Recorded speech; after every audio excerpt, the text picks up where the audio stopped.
when a menu reshaped an entire city. Cities rarely change because of grand speeches or sweeping laws. Sometimes the shift begins quietly with a single plate placed before an unsuspecting guest.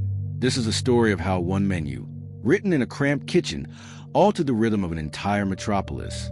For decades, the city moved on predictable patterns, familiar dishes, inherited habits, and restaurants that mirrored tradition more than imagination.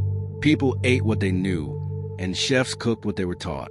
But beneath this calm surface, a deeper hunger was growing. The world was changing fast, and the city's palate lagged behind.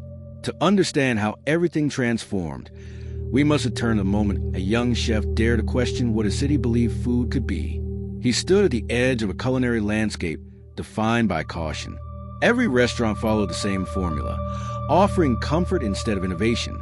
But he felt something stirring, a belief that taste could push boundaries, that flavor could spark conversation, that a menu could become a map to a different future. And so, he began crafting dishes unlike anything his city had ever seen. They were bold, unusual, almost defiant. Each plate carried a vision, a call for change disguised as a meal. At first, the idea seemed impossible. Who would embrace something so unfamiliar? Yet the chef persisted, shaping every recipe with intention. He wasn't just cooking, he was challenging an entire culture of predictable dining. Hidden inside his menu were the first hints of a revelation, subtle notes that signaled the beginning of a story much larger than his small restaurant. And as the doors opened on that first night, no one imagined that this simple menu, printed on cheap paper and handed out with nervous hope, would soon ripple across the city like an unexpected storm. The first guests approached the menu with caution, their brows furrowed, fingers tracing ingredient pairings they had never seen together. Some whispered in confusion. Others chuckled, assuming it was a playful experiment that would fade after a few curious visits. Still, they ordered, hesitantly at first, then with growing intrigue. And when the plates arrived, a subtle shift began. Each dish challenged an expectation. Familiar flavors appeared in unfamiliar forms. Traditional staples were reimagined with techniques borrowed from distant regions. The city had grown comfortable in its culinary routine, but this menu disrupted that comfort with quiet insistence. Guests left the restaurant unsure of what they had experienced, yet strangely drawn to return. As word spread, lines began forming outside. Food enthusiasts came seeking novelty. Older residents came seeking answers. Even rival chefs visited in secret, trying to understand why their diners had begun drifting away. The city's conversation slowly changed. People discussed ingredients once considered obscure. They debated flavor combinations with unexpected passion.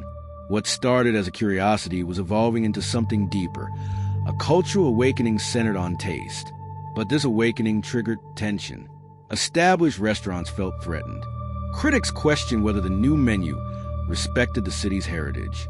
Local suppliers complained that their products were being replaced by unfamiliar imports. The chef found himself caught in a widening conflict he never intended to create. His dishes were stirring emotions far beyond the dining table. Meanwhile, the media circled. Reporters called his menu revolutionary one day and reckless the next. Interviews filled with praise were followed by op-eds warning that tradition was being lost. The city, once united in its predictable palate, was splitting into two camps, those embracing change and those resisting it with fierce loyalty. Amid this rising tension, the chef realized the magnitude of what he had started. His menu was no longer just a collection of dishes. It had become a catalyst, an unpredictable force reshaping the culture of the city one meal at a time. As the city divided around him, the chef faced a storm he had never prepared for. Supporters praised his daring creativity, calling him a visionary.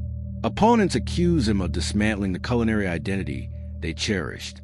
Streets once filled with casual conversations now echoed with debates about food, culture, and the meaning of progress.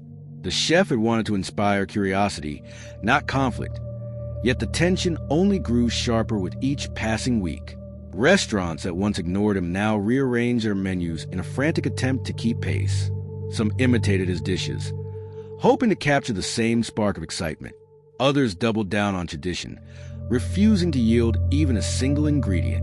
This tug-of-war rippled through kitchens and markets, shifting the balance of power in ways no one had foreseen. Merchants began stocking new products.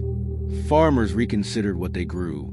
A quiet culinary revolution was unfolding, and every participant played a part, whether they wanted to or not. But the real pressure came from within. The chef felt the weight of every headline, every critique, every expectation. Success had arrived, but not in the form he imagined. Instead of celebrating his creativity, he found himself defending it. Nights became longer, choices became heavier, and as demand grew, so did his fear of losing control over the very movement he sparked. What if the city's changing taste drifted away from his vision?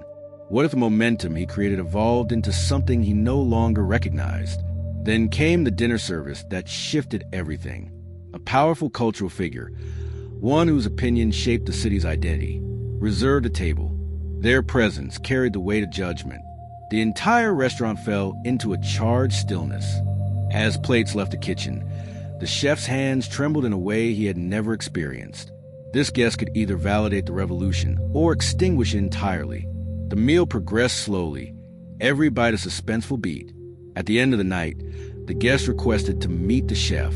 Standing before them, he braced for criticism, ready to accept whatever verdict awaited. But instead, he saw something surprising in their expression.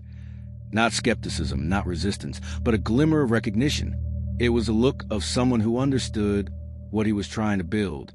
Yet understanding did not guarantee approval. The moment that followed would push the story toward an emotional peak, setting the stage for a turning point the entire city would feel. The room felt impossibly quiet as the cultural figure cleared their throat. Their words arrived slowly, measured with the weight of influence. They spoke not of tradition or rebellion, but of possibility. They described the menu as a mirror, one that reflected the city's past while revealing the shape of its future. It was neither a rejection of heritage nor an embrace of novelty for its own sake. It was an evolution, a bridge, a chance to redefine identity through flavor. In that moment, the chef felt something loosen inside him. The months of tension, uncertainty, and doubt began to dissolve. This wasn't approval for the sake of trend. It was acknowledgement of a deeper truth. The city had been ready for change long before his menu arrived. It only needed someone brave enough to write that first bold line. The cultural figure's endorsement spread through the city like a warm current. Critics reevaluated their positions. Rival chefs approached with collaboration instead of hostility. Diners who once resisted the unfamiliar now welcomed it with curiosity. Slowly, the divide that fractured the city began to mend, forming a new landscape where tradition and innovation could coexist. But the greatest transformation happened quietly. Families started revisiting old recipes, adding small variations inspired by the menu.